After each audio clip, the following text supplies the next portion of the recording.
is that one thing it excels at.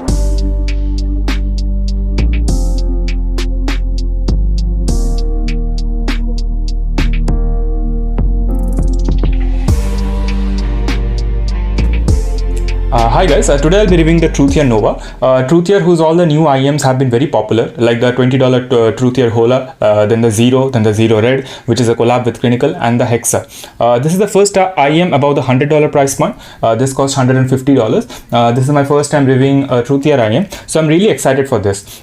Before I start the review, I would like to say big thanks to Shenzhen Audio for sending me this review unit. ShenzhenAudio.com could be a one-stop hub for most of the desktop amps, DACs, and many IEMs of your choice. Also, if you want to buy this Truthear IEM or any Truthear IEM or Moondrops IEMs or any other Moondrops product, Shenzhen Audio is the exclusive retailer for that. I have shared an unaffiliated link below the like button. That being said, Shenzhen Audio isn't having or aren't seeing this video before you are seeing, neither do they have any review input over here. All the thoughts and opinions you're about to hear are my own. Before talking about the sound, let's talk about the build quality, comfort, and the accessories Truthear Nova has.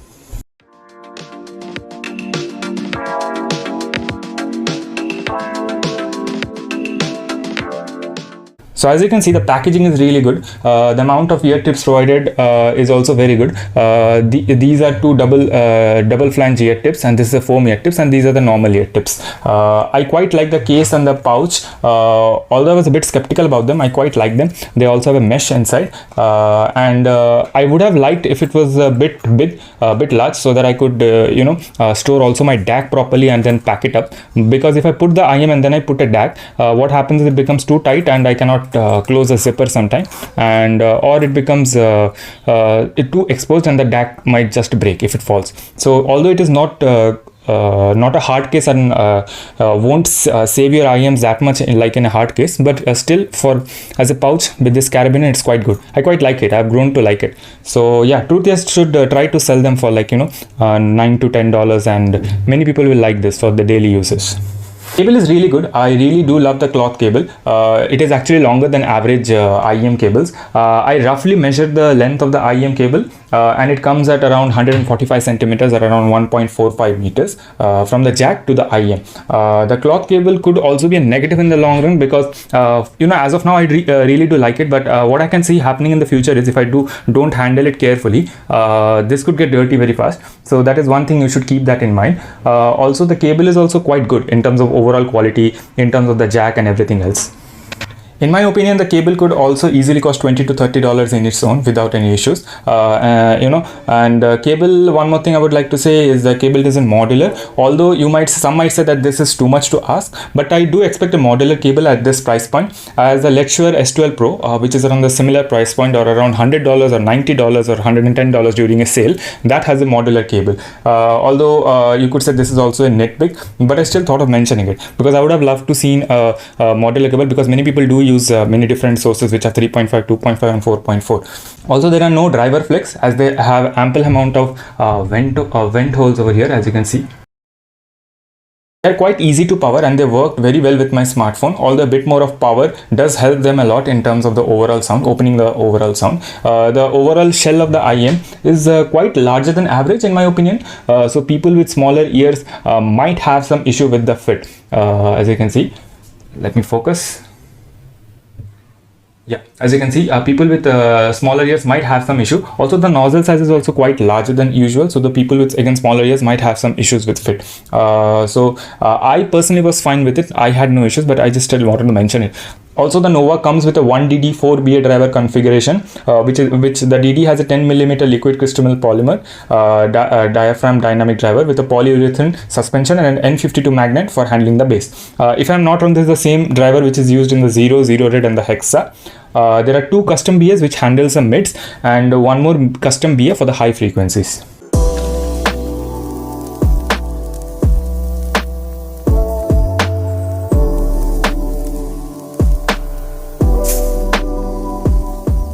Let's talk about the sound. So the sound signature, as I said, I was using the stock black tips for the sound impressions for this review, and also the overall sound signature for the Nova. It follows the Harman 2019 V2 target, but with a slight emphasis on the bass. Now, for some people, this might be a turn off, as many don't like the Harman target because of its shouty upper mids and find the bass to be too much. I personally do agree on the shouty upper mid part.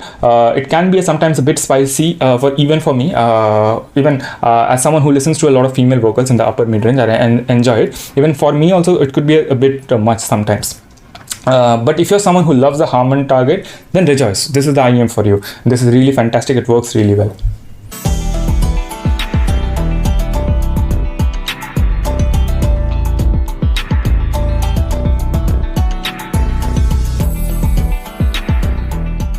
There is a slight BA timbre I have found, although nothing so apparent to hinder my overall experience.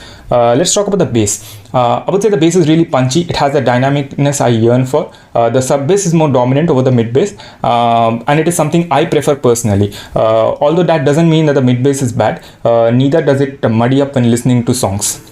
There is a slight bass tuck which can sound a bit off in songs like Asayake or Galactic Funk by Cassiopeia, wherein a lot of instruments are playing and you don't get the same tactile feeling of the instrument, which I would like. A tad bit more mid bass would have been awesome. Again, this is a nitpick, but still, saying it. Although, one more thing I just want to mention, that fails my hollow 16-bit remix bass test, that it doesn't give me that skull rumbling bass crushing at around the 23-second marks of this song the hollow has.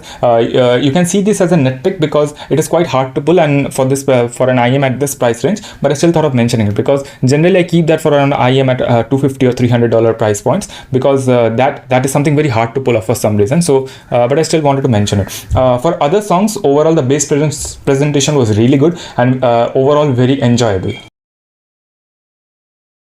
This IEM shines when it comes to ACG music. ACG means anime, comics and games. This generally means a song with female vocals and pop song. If your playlist contains idol song, ACG music, J-pop, K-pop, you're in the market for a new IEM, you can stop watching this review and just buy this IEM, because it is that one thing it excels at. Absolutely fantastic, because I do listen to a lot of J-pop and ACG music, so I really loved it when I was listening to this IEM. The female vocals are really fantastic. For all the test tracks of my female vocals, it sounded so good that I was repeating my favorite songs again and again and listening to it. Also, the fantastic female vocal does come at a cost, wherein some people who are susceptible to the pierciness or the shoutiness in the upper mids, they might not like it, which is again something akin to the Harman Target 2019 V2 I was talking about when I started the review. Also, the male vocals are quite okay, nothing to write home about, as they're quite decent over here. Nothing too great, nothing too bad. Male vocals does lack that, specialty, richness of the vocals when listening to someone like Bill Withers or Leonard Cohen, and the depthness of the voice doesn't really come across that well. I would again say this is something of a nitpick, as following the Harman target generally does have this outcome, but I'm still mentioning it.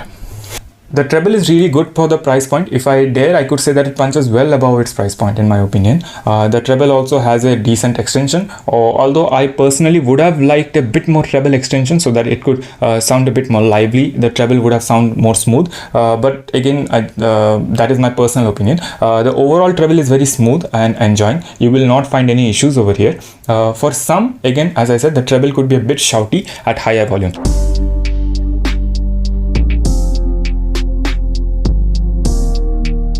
Talking about the technicalities, I would say there is good separation between the instruments, and the overall, the technicalities is really good for the price. I would say this technicalities and the resolution punches well above the price point. I would say in terms of $200 or $250. Talking about soundstage, I love a big soundstage, and the soundstage was good for this price point. The soundstage is quite deep and it has a good width too in terms of soundstage. So again, when listening to some kind of live songs or playing games, I was really happy with the soundstage. One of the songs which I tested is Galactic Funk, and live in 1985 Tokyo Ryogokan. I was really happy with how spacious and the wide the soundstage was in that song. Again, the imaging is really good. It punches well above it at its price point, because the excellent imaging does also help when you're watching a lot of media like movies or TV shows, and also when you're playing game. So I'll be talking about the gaming test next. So talking about the gaming, these are really good for gaming. The excellent imaging and the good soundstage works well and goes well for its and it favors this IEM. I had a good idea of the footsteps and also the enemy when playing FPS games. While playing other games, I was very aware of my surroundings, and the spatial awareness was also very good with these IEMs. The shouty upper mids could cause some issues wherein there are a lot of things happening in the game, and it might become too much for some, and you might have to either take off the IEM or mute it, turn the volume down. So that is one thing I just wanted to mention about the gaming test. Overall, for gaming, these IEMs are really good. I can suggest you buying this IEM and have no issues with these.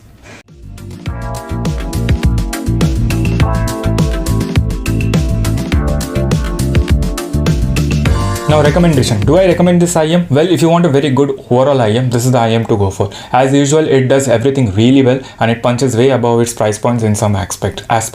The overall sound to me is very clean. They are also quite good for general media consumption like movies and TV shows. If you do listen to a lot of ACG music and J-pop, K-pop or idol songs, just buy it. This is fantastic at that. But again, do keep some of the negatives in mind, like the shoutiness or the PSiness at higher volumes. These could cause some issues for you if you're sensitive to that. Also, the shells and the nozzles are a bit big and could cause some people with smaller ears some issues. So this is my review of the Truthear Nova. I was really excited to try this IEM out.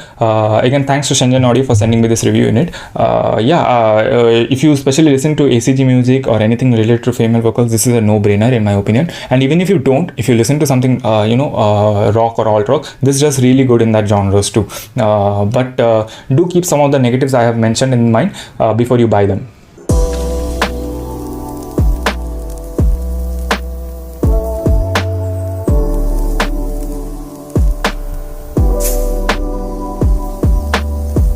Thanks for watching my review on the Truthear Nova. If you do have any questions, please do ask in the comment section below. I'll try to answer them as fast as possible. And if you do like this video, please do like my video. Please do subscribe to my channel and hit that bell, notification bell. That helps out a lot because if you like the video and subscribe, it is free and it helps me bring out these reviews more easily. So yeah, please do like and subscribe. It's free, and I hope you have a great day. Bye.